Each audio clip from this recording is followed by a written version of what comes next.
Hey everyone, class 12th के students, I hope आपका 11th standard का एग्जाम हो चुका है या होने वाला होगा।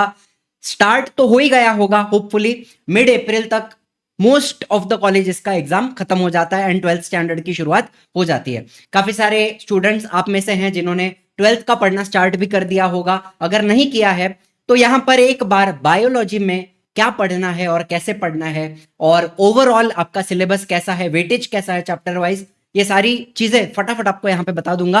वीडियो अच्छा लगेगा लाइक करना, शेयर करना, सब्सक्राइब करना चैनल को। टारगेट रखते हैं 1000 लाइक्स का। नाउ सी, यहां पर आपको दिख रहे हैं 15 चैप्टर आपके बायोलॉजी के सिलेबस के अंदर हैं।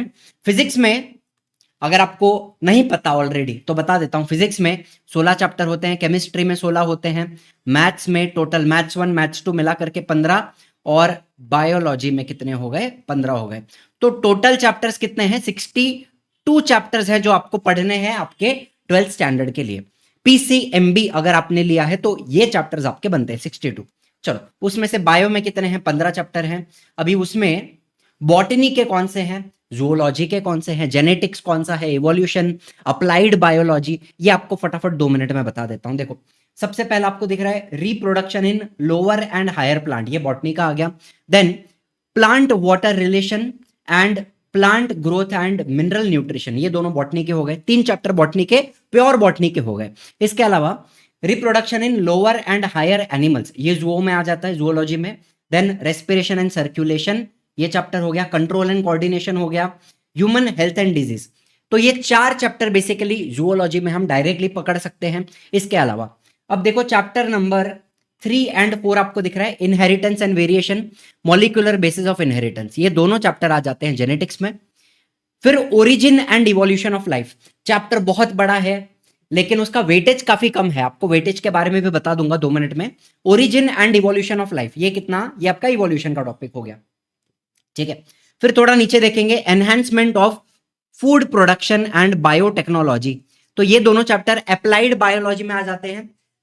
आपके टेक्स्ट बुक में ही अलग अलग यूनिट बने हुए हैं, उसमें ये दोनों चैप्टर अप्लाइड बायोलॉजी में आ जाते हैं। वैसे ह्यूमन हेल्थ एंड डिजीज को भी अप्लाइड बायोलॉजी में डाला हुआ है, लेकिन जूलॉजी में ज्यादातर जो टीचर है उसको जूलॉजी में कंसिडर करते हैं, ठीक है। एंड लास्ट का 3 चैप्टर जो है, organism and population, ecosystem and energy flow, biodiversity conservation and environmental issues, तो ये तीनों चैप्टर आ जाते हैं इकोलॉजी के अंदर, ठीक है।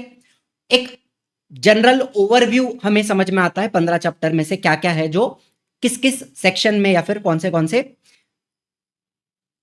सेक्शन में आ रहा है, बेसिकली कौन से यूनिट में आ रहा है, बॉटनी में है, कहाँ जूओ में है, कहाँ जेनेटिक्स में है, ये अपने को समझ में आ जाता है। अब देखिए चैप्टर वाइज वेटेज की अगर बात करें, यहां पर मैं विदाउट ऑप्शन के मार्क्स बता रहा हूं और विथ ऑप्शन के मार्क्स बता रहा हूं। आपका टोटल जो पेपर होता है बायोलॉजी का वो 70 मार्क्स का पेपर होता है, ठीक है, विदाउट ऑप्शंस। और अगर सारे ऑप्शंस कंसिडर करो तो 98 मार्क्स का आपका पेपर बनता है, ठीक है। चलो, अभी यहां पर आप देख सकते हो सबसे ज्यादा weightage control and coordination 8 mark का वेटेज है, रेस्पिरेशन एंड सर्कुलेशन 7 मार्क का वेटेज है, सबसे ज्यादा इन दोनों चैप्टर का वेटेज बनता है। और रिप्रोडक्शन के दोनों जो टॉपिक्स हैं, प्लांट वाला और एनिमल वाला, दोनों का 6-6 मार्क्स का वेटेज है, बराबर है। बाकी सारे चैप्टर्स कहीं पे 4 मार्क, 3 मार्क, 5 मार्क इन्हीं के अंदर चल रहे हैं, ठीक है। सबसे अगर कम देखा जाए वेटेज तो ये तीनों चैप्टर है ना, 13, 14, 15, तीनों का 3-3 मार्क का वेटेज यहां पे दिखाई दे रहा है। Human health and disease chapter भले बड़ा है लेकिन उसका भी वेटेज काफी कम है, 3 मार्क का है। तो एक बार आप देखो, ये जो पूरा पीडीएफ है, वेटेज वगैरह है, आगे स्ट्रैटेजी भी बताऊंगा आपको, सारी बातें बताऊंगा। इसका पूरा पीडीएफ आपको डिस्क्रिप्शन में मिल जाएगा, तो उसको डाउनलोड कर सकते हो एंड ये वेटेज भी आप वहां से देख सकते हो। आपके टेक्स्ट बुक के अंदर आप लिख देना चैप्टर वाइज वेटेज, तो आपको समझ में आए कि कौन सा चैप्टर ज्यादा इंपॉर्टेंट है और किसको ज्यादा फोकस किस पे ज्यादा करना चाहिए, आपको आराम से दिख जाएगा, ठीक है। चलिए, इसके अलावा एक इंपॉर्टेंट बात, आपका जो टेक्स्ट बुक था उसका सबसे पहला एडिशन 2020 में आया था, मतलब ये जो टेक्स्ट बुक अभी आप पढ़ रहे हो 2020 में आई हुई है। तो पहला पेपर 2021 में होना चाहिए, 2021 में, लेकिन तभी क्या आ गया था? कोविड आ गया था, तो पेपर नहीं हुआ कोविड के तहत। तो हमें पीवाईक्यूज करने हैं, तो क्या हमें 2010 के 11, 12, 13, 14 सारे पीवाईक्यू करने हैं? नहीं, हम पीवाईक्यूज कहां से करेंगे? आपका पहला पेपर कब होना चाहिए था? 2021, लेकिन वो हुआ नहीं, तो हम पीवाईक्यूज कहां से करेंगे? मार्च 22 से लेके जुलाई 22, मार्च 23, जुलाई 23, मार्च 24, जुलाई 24, इस तरीके से टोटल 11 पेपर्स आर अवेलेबल। ये लिंक भी आपको डिस्क्रिप्शन में मिल जाएगी, पीवाईक्यू आप अभी से डाउनलोड करके रख सकते हो। इसके अलावा जैसे मैं 10th स्टैंडर्ड के स्टूडेंट्स को चैप्टर वाइज पीवाईक्यूज अरेंज करके देता हूं कि जैसे reproduction in lower and higher plant है, reproduction in lower and higher animal है, तो उस चैप्टर में क्या क्या पूछा गया है पिछले 5 ईयर्स में, वो सारे क्वेश्चंस इकट्ठा करके आपको दे दूंगा मैं। तो चैप्टर वाइज पीवाईक्यूज बनाकर आपको मैं दूंगा, थोड़ा सा एनालाइज करने को टाइम लगेगा, लेकिन अभी आप ये सारे पीवाईक्यूज डाउनलोड करके रख सकते हो अपने पास, लिंक आपको नीचे डिस्क्रिप्शन में मिल जाती है। अब ये सिर्फ बायोलॉजी की बात नहीं है, फिजिक्स हो गया, केमिस्ट्री हो गया, मैथमेटिक्स हो गया, सबका पीवाईक्यू आप यहां से डाउनलोड कर सकते हो। ठीक है, डिस्क्रिप्शन में आपको लिंक मिल जाएगी। जो बच्चे पर्सनली पढ़ना चाहते हैं, देखो 12th स्टैंडर्ड टफ जाता है एंड यहां पर कहीं ना कहीं एक मेंटर की, एक पर्सनल अटेंशन की, पर्सनल टच की जरूरत होती है। ठीक है, ठीक है। जब हम बड़े बड़े बैचेस में पढ़ते हैं हजारों स्टूडेंट्स के साथ, वहां पे भी बच्चे पढ़ सकते हैं, ऐसा कोई ये नहीं है कि बच्चे वहां पे पढ़ते नहीं है, लेकिन जब स्मॉल बैच होता है एंड इंडिविजुअल अटेंशन मिलता है तो एक अलग तरीके से रिजल्ट हमें दिखाई पड़ता है। तो एक सिंपल बात आपको यहीं पे बताऊं कि अपना ये स्मॉल साइज्ड बैच रहता है परिश्रम के अंदर। ठीक है, लिमिटेड स्टूडेंट्स रहेंगे, इंडिविजुअल अटेंशन दिया जाएगा।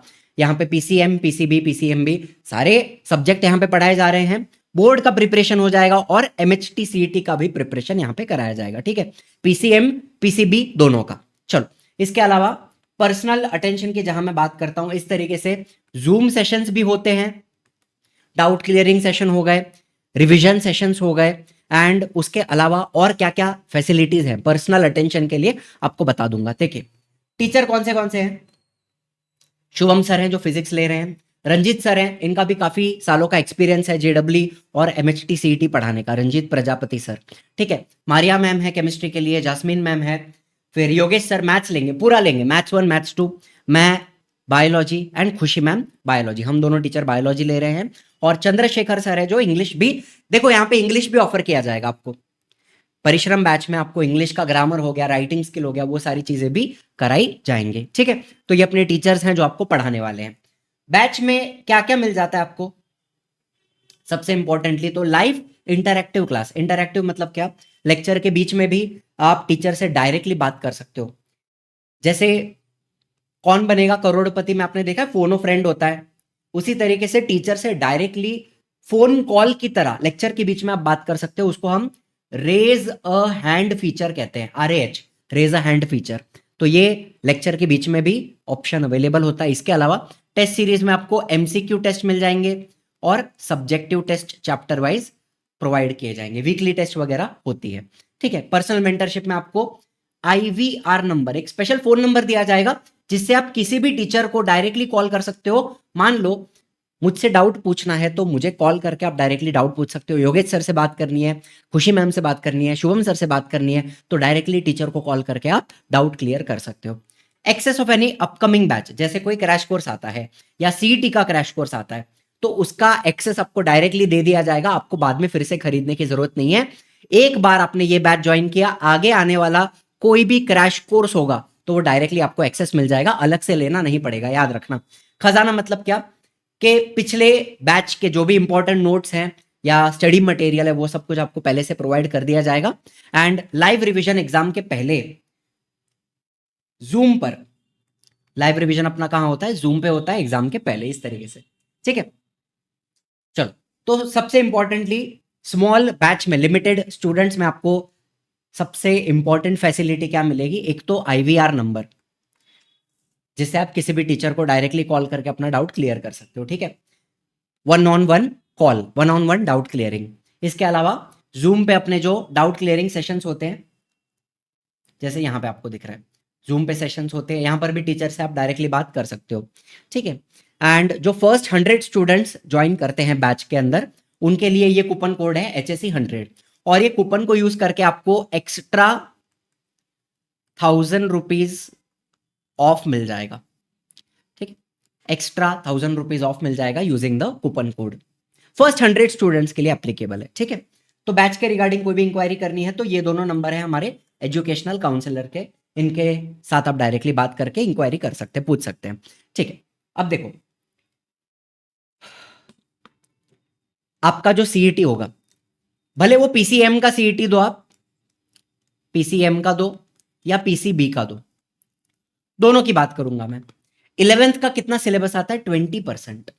11th का 20% सिलेबस आता है और आपके 12th स्टैंडर्ड का 80% सिलेबस आता है सीईटी के अंदर। जो बच्चे जेडब्ल्यू या नीट की प्रिपरेशन कर रहे हैं, तो जेडब्ल्यू में आपको 11th का भी पूरा पढ़ना है, 12th का भी पूरा पढ़ना है एनसीईआरटी। नीट के लिए भी 11th का पूरा पढ़ना है, 12th का पूरा पढ़ना है एनसीईआरटी, बराबर है। लेकिन सीईटी में 11th का सिर्फ 20% आता है और 80% 12th का आता है। तो सीईटी कंपैरेटिवली क्या हो जाती है? काफी इजी हो जाती है क्रैक करने के लिए, स्कोर करने के लिए। ठीक है, दूसरी बात, बायोलॉजी की बात करें, देखो सीईटी का जो 11th का सिलेबस है वो आपको इजीली, आप सिर्फ सर्च करोगे ना सीईटी सिलेबस या फिर एमएचटी सीईटी सिलेबस, ऐसे सर्च करोगे आपको पीडीएफ मिल जाएगा। उस पीडीएफ में सब कुछ बराबर लिखा है कि 11th के कौन से टॉपिक आने वाले हैं। और वो, अब ये जो सिलेबस आपको मैं बता रहा हूं, ये 2026 की जो सीईटी है, मतलब इस साल जो सीईटी होगी उसके हिसाब से बता रहा हूं। आप जब सीईटी दोगे 2027 में, तब शायद सिलेबस में थोड़ा चेंज आया होगा, तो उसके लिए अपडेटेड पीडीएफ आएगा। वो मैं, अगर उसमें कुछ चेंज होगा तो डेफिनेटली उसके बारे में आपको बता दिया जाएगा। ठीक है, वीडियो बना दूंगा तो आपको सिलेबस समझ में आ जाएगा। ज्यादातर तो चेंज नहीं होगा, लेकिन अगर होता है तो definitely I will notify you people. ठीक है, चलो, तो 11th के टॉपिक में से क्या क्या आ रहा है? बायोमोलिक्यूल्स है, respiration and energy transfer, human nutrition, excretion and osmoregulation. तो ये 4 ही टॉपिक है जो 11th में से सीईटी के अंदर पूछे जाते हैं। ठीक है, चलिए, बाकी ओवरऑल 12th स्टैंडर्ड में देखो, स्ट्रैटेजी वीडियो तो हम बनाते रहते हैं।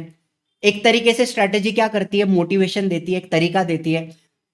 काफी बार 12th स्टैंडर्ड में ऐसा होता है कि इंसान भटक जाता है, अपने रास्ते से भटक जाता है, एंड फिर उसको लगता है अरे मैं क्या करूं, कहां से स्टार्ट करूं, मैंने क्या पढ़ा था, पहले का पढ़ा हुआ मैं भूल चुका हूं, बैकलॉग बहुत ज्यादा बन चुके हैं, लेक्चर मेरे मिस हो गए हैं, नोट्स मैंने नहीं बनाए हैं, एंड एकदम अटका हुआ फीलिंग आता है कि एक जगह पे अटक गए हो और वहां से निकल नहीं पा रहे हो। तो स्ट्रैटेजी वीडियो तो आपको बीच बीच में, शायद हर महीने आपको एक स्ट्रैटेजी या 2 स्ट्रैटेजी वीडियो लगेंगे, ताकि आप उस रास्ते पे वापस आ जाओ जो आपका ट्रैक था। ठीक है, तो ओवरऑल साल भर के लिए स्ट्रैटेजी क्या फॉलो करनी है? एक तो कंटेंट समझना, ठीक है, अंडरस्टैंड द टेक्स्ट बुक को समझो, क्या लिखा है उसके अंदर, जरूरी है। कंटेंट समझोगे तो ही आप आंसर लिखोगे। अब ये 10th स्टैंडर्ड या स्कूल जैसा नहीं है कि गिने चुने क्वेश्चन है, उतने ही आपने लर्न कर लिए और बाद में वही क्वेश्चन एग्जाम में पूछे जाएंगे, रटा हुआ है, डायरेक्टली आंसर लिख दिया। यहाँ पे आपको टेक्स्ट बुक पूरी समझ के जानी है। एग्जाम में क्वेश्चन घूम फिर के आ सकता है, कैसा भी आ सकता है, आपको काफी बार अपने मन से आंसर लिखना पड़ सकता है based on what you have understood. जो भी आपको याद है, जो आपने पढ़ा है, रिवाइज किया है, अपने नोट्स बनाए हैं, उसके बेसिस पे आपको डायरेक्टली आंसर अपना बनाकर लिखना पड़ सकता है, काफी बार ऐसा होगा। ठीक है, दूसरी बात, एक्सरसाइज के क्वेश्चन हम करेंगे, टेक्स्ट बुक को तो समझेंगे, एक्सरसाइज के क्वेश्चन भी हम करेंगे, पीवाईक्यूज हम करेंगे, ठीक है, लर्न करके जाएंगे अच्छे से, and revision from own notes. अब क्या होता है, जो भी बच्चे मुझसे पढ़ रहे हैं, आपको पता है परिश्रम बैच में, मतलब इन जनरल बैच की बात कर रहा हूं, कि खुशी मैम जो है हमारे, वो हैंड रिटन नोट्स बना के दे देते हैं। ठीक है, तो वही सेम चीज बच्चा अपने नोटबुक में कॉपी कर सकता है, तो पूरे चैप्टर का नोट्स आ जाएगा आपके पास। ठीक है, मैं आपको क्या दूंगा, मैं जो भी पढ़ाता हूं उसका पीडीएफ। ठीक है, मतलब मैं एनिमेशंस का इस्तेमाल कर रहा हूं, या मैं इमेजेस का इस्तेमाल कर रहा हूं, डायग्राम्स का इस्तेमाल कर रहा हूं, या कुछ लिख के पढ़ा रहा हूं, तो वो सारे नोट्स का जो पीडीएफ है, मैंने जो भी पढ़ाया वो पीडीएफ आपको दे दिया जाएगा। एंड उसको आपने क्या करना है, एक नोटबुक बनानी है आपकी, नोट्स की नोटबुक अलग बनेगी आपकी, जिसमें आप चैप्टर वाइज नोट्स बनाओगे, हैंड रिटन नोट्स, पूरे चैप्टर के रिवीजन नोट्स। ठीक है, तो वो पीडीएफ आप, उसके जो जो इंपॉर्टेंट पॉइंट्स हैं वो सारे आप कॉपी करके अपने नोट्स बना दोगे। ठीक है, तो ये चीज आपको करनी है। अदरवाइज ऑल्सो मैं 12th के जो भी लेक्चर डालूंगा, अगर आप लेक्चर भी देख रहे हो यूट्यूब से, तो जो जो मैं पॉइंट्स देते जा रहा हूं वो सारे आपने अपने नोटबुक में कॉपी करते जाने हैं, वो आपके रिवीजन के नोट्स हो गए। उसमें से आपको पूरे चैप्टर का रिवीजन करते रहना है। बार बार टेक्स्ट बुक पढ़ने की जरूरत नहीं पड़नी चाहिए। टेक्स्ट बुक आप एक बार रीड करो, बार बार पढ़ने से कुछ फायदा नहीं होगा। आप अपने नोट्स बनाओ और नोट्स से रिवीजन करते रहो। बीच बीच में टेक्स्ट बुक वापस पढ़ो, लेकिन ज्यादा आपका जो रिवीजन है वो नोट से होना चाहिए अपने। एंड लास्टली एक और चीज आपने करनी है, एक्टिव रिकॉल। मैं मेरे स्टूडेंट्स को क्या बोलता हूं, एक अलग से नोटबुक ले लो आप, think of it as a rough notebook या फिर एक रिवीजन नोटबुक है आपकी वो, जिसमें आप क्या करोगे, जो भी आपने पढ़ा है ना उसको आप अपने मन से याद करके लिखोगे।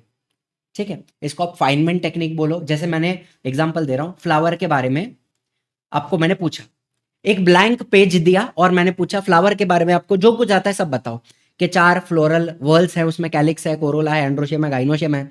कैलिक्स के अंदर उसके इंडिविजुअल मेंबर क्या है, सेपल्स है।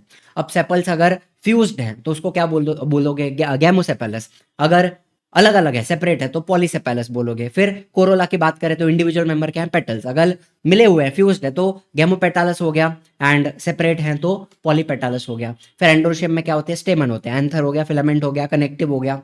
एंथर में क्या बनता है, पोलन ग्रेन। एक पोलन ग्रेन के अंदर 2 मेल गैमेट्स प्रोड्यूस होते हैं। तो जो जो आपको याद आ रहा है वो आप डायरेक्टली उसके ऊपर लिखते जाओ। इसको कहते हैं फेनमैन टेक्निक। एंड इससे बेहतर रिवीजन आपका कुछ भी नहीं है। लिखकर प्रैक्टिस करना, याद करके उसको लिखना। एंड यहां पे मैं सिर्फ एक आंसर की बात नहीं कर रहा हूं, पूरे एक टॉपिक की बात कर रहा हूं। फ्लावर उठा लिया आपने, या फिर कोई भी टॉपिक आगे जो आप 12th में पढ़ोगे, डायरेक्टली उस टॉपिक को लो, जो भी आपको याद आता है लिखते जाओ।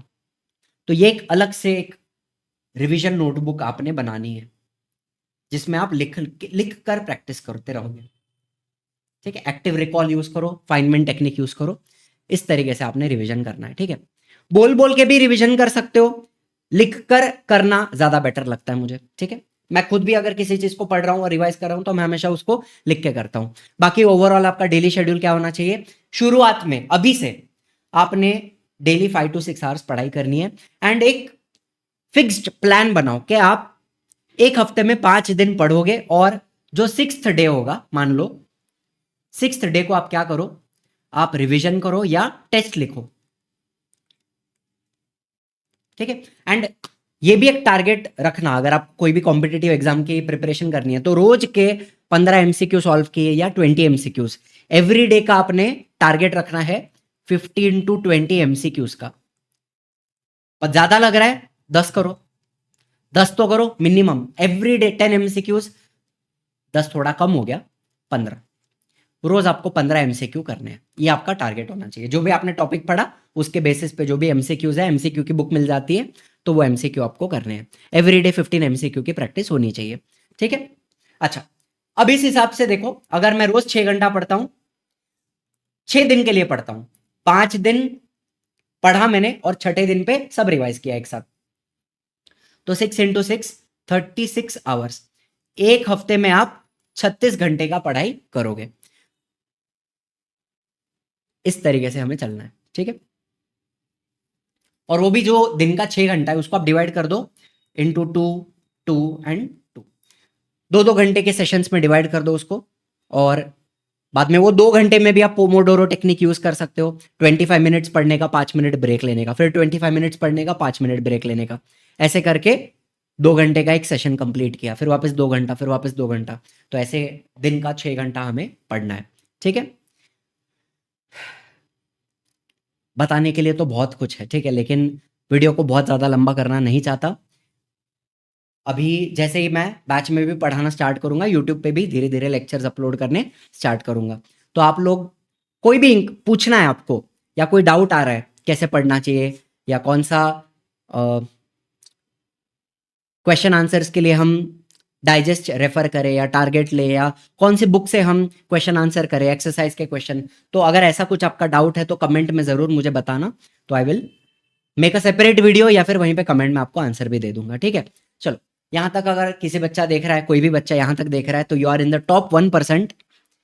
ठीक है, तो कमेंट में टॉप 1% लिख कर चले जाना आपके नाम के साथ। I will give you a shout out in the next video.